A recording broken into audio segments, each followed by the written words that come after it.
Hello and welcome to Second Watch, your direct line to the second mass. I am your host, Will Wheaton.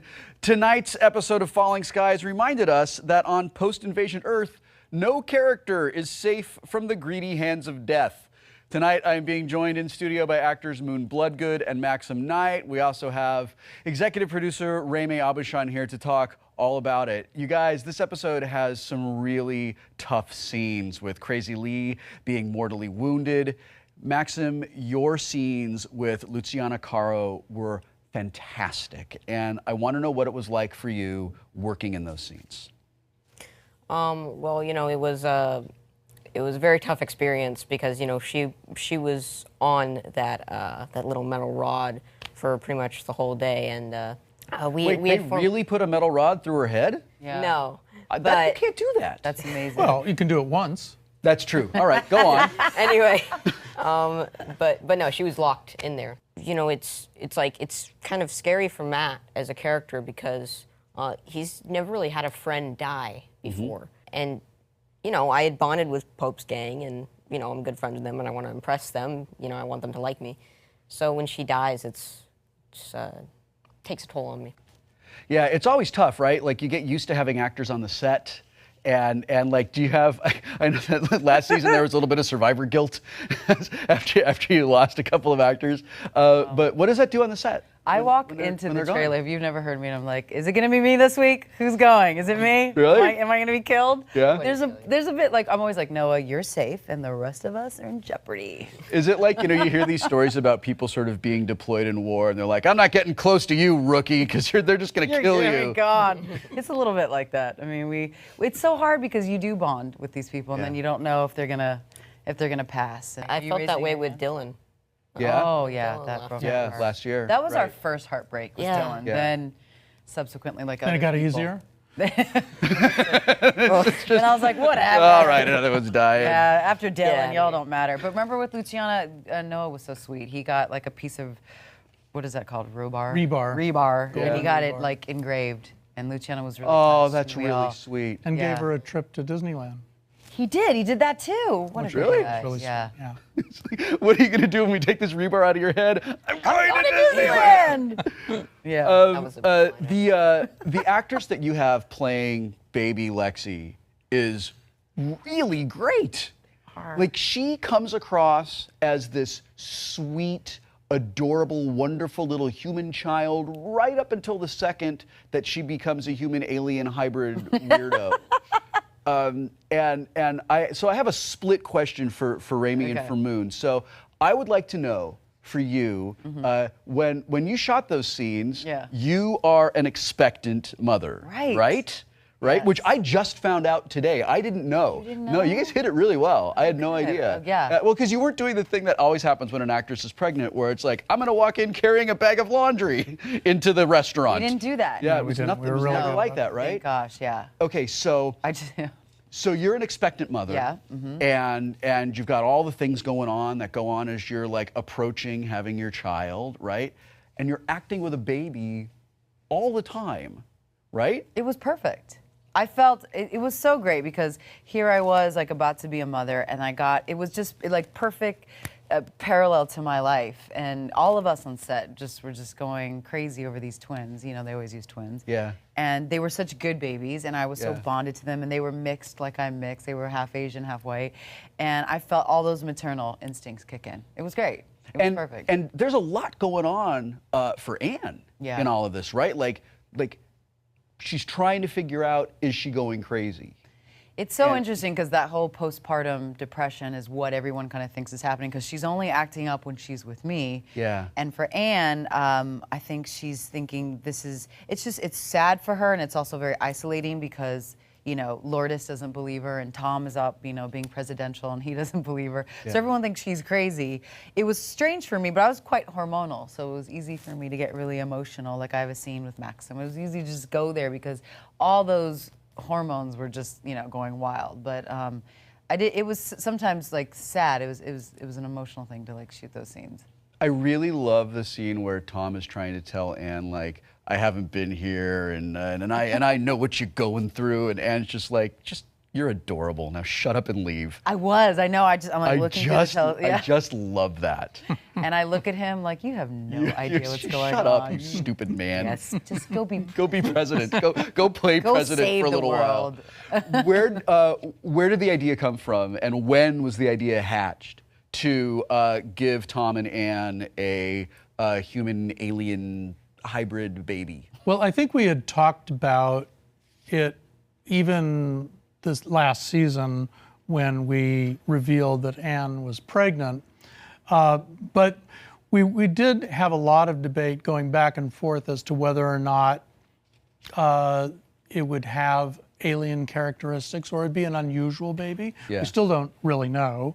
But the one thing we wanted to make sure that we didn't do was go full alien if we were going to do that. Never go full alien. Never go full alien. No giant my favorite antennae part. coming Really? up or I think that would. anything. If I can just pitch this back in time, just once, baby Lexi just sort of like stands up in the crib and just antenna, just right up out of the back. That's kinda And then old they just school. go right back down, and we Yeah. never talk about it. Never. Right. Unlikely that will happen, but it's a good idea, and thank you for pitching. I love that my idea goes into the special trash can. That's fantastic. Thank you. But Is this what it's like when you try to give feedback on Yes. your characters? No, Yeah. Okay. as often as happens every season, once we sort of work up kind of generally what we want to do for the season, we have the big pitch to Stephen. And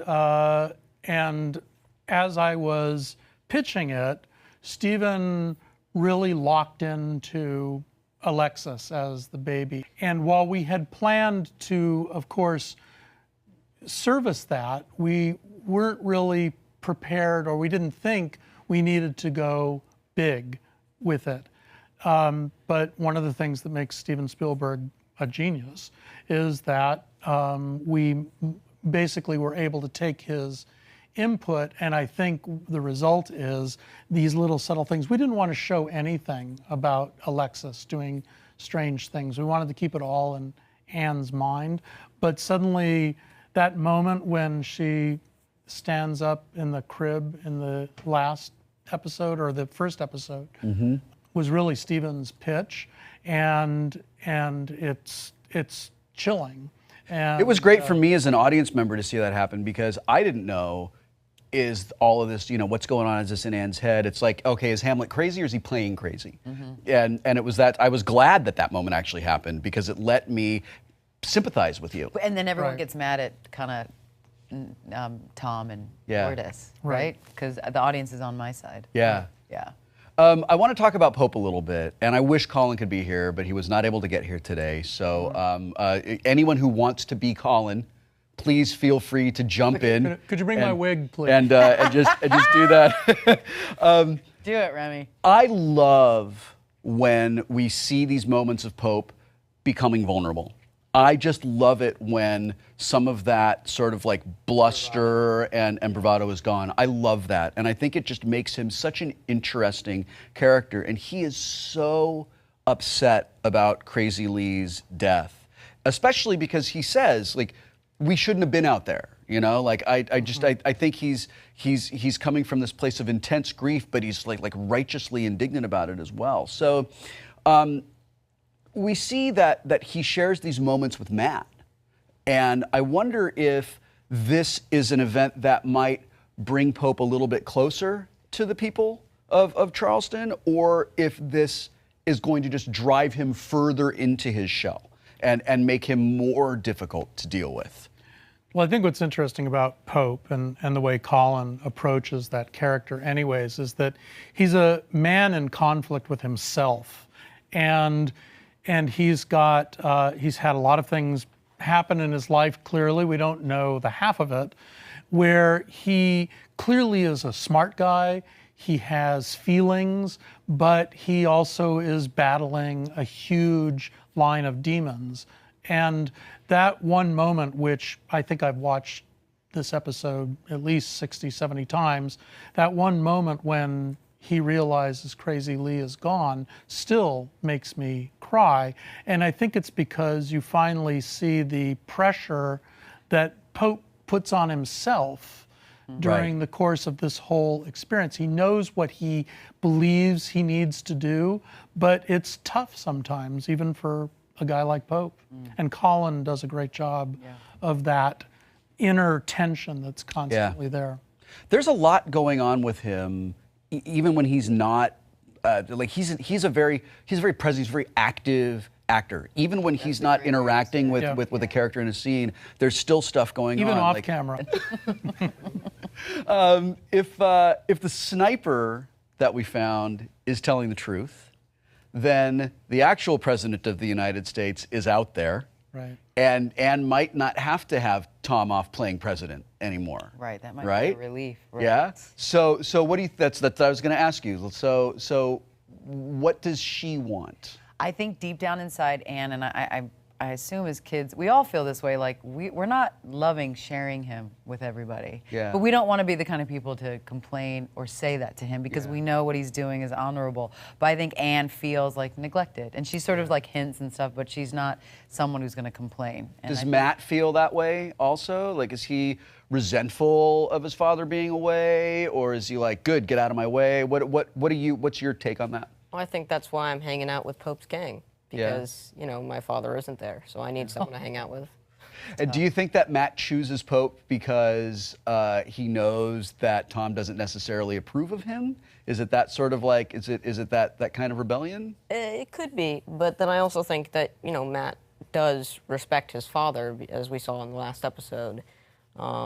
He shows respect and he does what's right.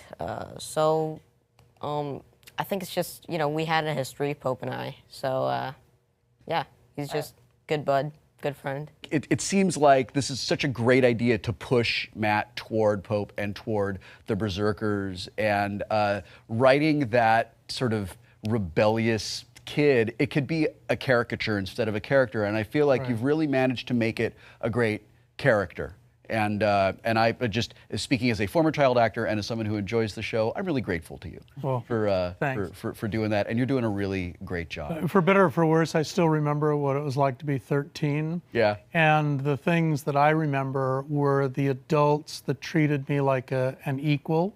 Right. Still conscious of the fact that I was a kid, but they let me into their world. And we talked about that a lot in the writer's room with Matt, that one of the attractions about Pope is less about being that he's bad or whatever, but Crazy Lee and all those guys just treat him like another soldier, and there's something very attractive about that. And as Max just said, there's respect for his father, and he understands right and wrong, maybe even better than Pope does.